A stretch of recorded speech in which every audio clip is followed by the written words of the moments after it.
မင်္ဂလာပါမိတ်ဆွေဒီနေ့မှာတော့ကျွန်တော်သိထားတဲ့ကင်မရာနဲ့ပတ်သက်တဲ့အကြောင်းအရာတွေကိုအပိုင်း3အနေနဲ့ knowledge sharing လုပ်ပေးသွားမှာဖြစ်ပါတယ်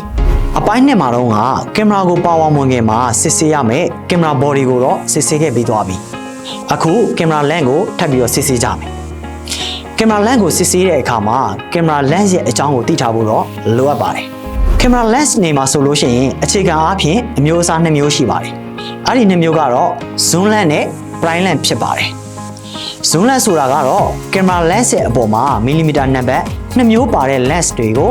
zoom lens လို့ခေါ်ပါတယ်။ prime lens ဆိုတာကတော့ကင်မရာ lens ရဲ့အပေါ်မှာမီလီမီတာနံပါတ်2မျိုးတည်းပါတဲ့ lens ကို prime lens လို့ခေါ်ပါတယ်။ဥပမာအနေနဲ့ zoom lens တွေကတော့18-105 မီလီမီတာ24-80 မီလီမီတာ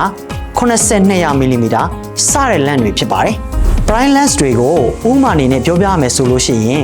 50 မီလီမီတာ55 မီလီမီတာ85 မီလီမီတာစတဲ့ lens တွေဖြစ်ပါတယ်။ Okay lens တွေကို